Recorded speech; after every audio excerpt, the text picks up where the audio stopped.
Texas has always been about growth, big dreams, big land, big houses. For decades, the Lone Star State has been the symbol of endless possibility, a place where anyone could move, build, and start fresh. People came for the space, the jobs, and the promise that there would always be more room to grow. But now, that promise is being tested, because for the first time in generations, Texas is running out of what built it all: water. The state that once defined abundance is facing limits that can't be ignored. The same growth that made Texas an economic powerhouse has pushed its water systems to the edge.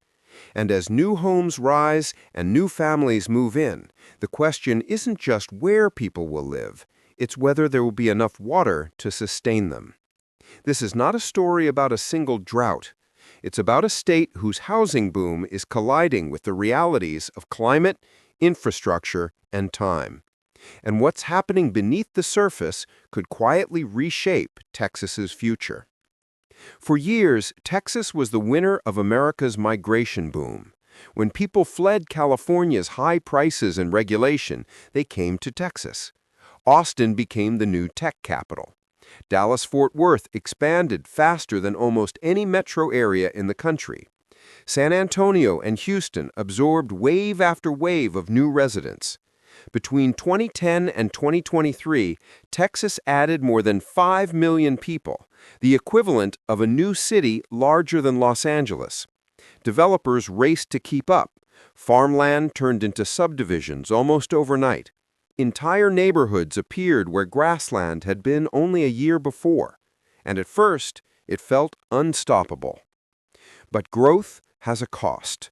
Each new house, each green lawn, each industrial park draws from the same limited aquifers, rivers, and reservoirs. The system worked when rain was steady and populations were smaller. Now it's cracking.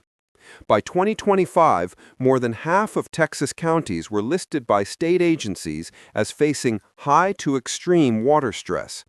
Aquifers that took thousands of years to fill are being drained in decades. Reservoirs are shrinking. The Colorado River Basin, the lifeline for much of central Texas, is under record strain.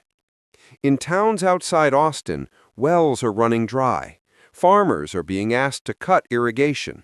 And new housing projects are being paused or denied permits, not because of zoning or politics, but because there simply isn't enough water to go around. For many Texans, the realization feels surreal. Water scarcity was supposed to be a problem for Arizona or Nevada, not here.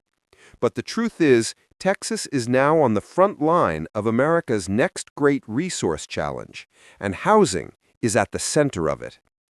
Over the past 5 years, Texas saw one of the biggest construction booms in U.S. history.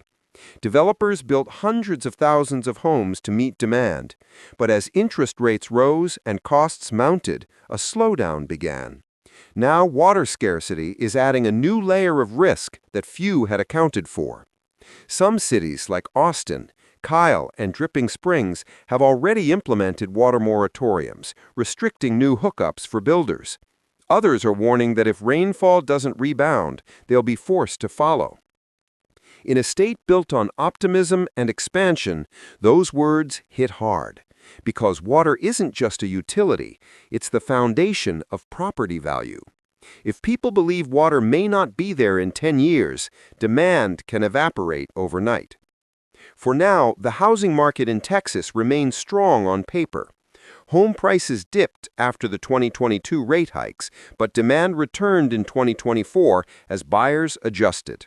Still, beneath the surface, investors are uneasy. Some are shifting portfolios away from rural developments and into denser urban areas with more reliable infrastructure. Others are waiting, watching rainfall reports as closely as interest rates. Insurance companies are paying attention too.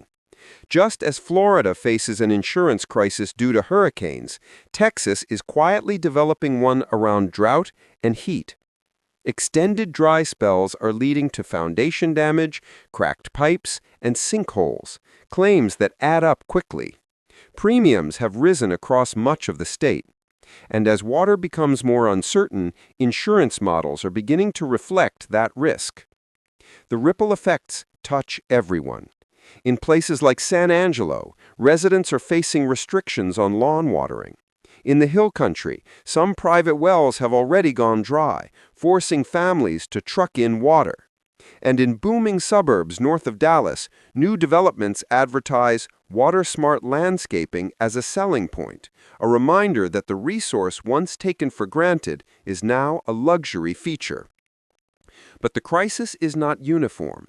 Texas is vast, and its relationship with water varies dramatically from region to region. East Texas, with its forests and lakes, still feels abundant. But West Texas is another story. Dry, cracked earth stretching to the horizon. Cities like Midland and Odessa have long lived with scarcity, relying on water piped from hundreds of miles away. But now even those systems are under pressure. The Tarrant Regional Water District, which supplies millions in North Texas, reports declining reservoir levels almost every summer. And the Rio Grande, the artery of South Texas agriculture, is running at some of its lowest flows in recorded history. What makes this moment different isn't just the drought, it's the pace of human demand. Climate patterns are shifting, but Texas's population keeps climbing. The state adds over 1,000 new residents every single day. Each of them needs water, for drinking, for cooking, for the lawns and pools that have come to define suburban comfort. Add industry and agriculture, and the equation stops balancing. For developers, this creates a dilemma. Do they keep building to meet demand, or slow down to protect long-term sustainability? Many are choosing to build smaller. Some are integrating graywater recycling and smart irrigation systems into new homes. It's a start, but the question remains whether incremental innovation can keep pace with exponential growth. Yet amid the challenges, Texas remains resilient. Communities are adapting just as they always have. In Austin, water utilities are expanding reclaimed water programs, supplying irrigation with treated wastewater. In San Antonio, decades of conservation have made the city a national model, cutting per-person water use even as population soared. And in rural towns, neighbors share wells, repair pipelines, and keep watch on local aquifers as if protecting a shared lifeline, because that's exactly what it is.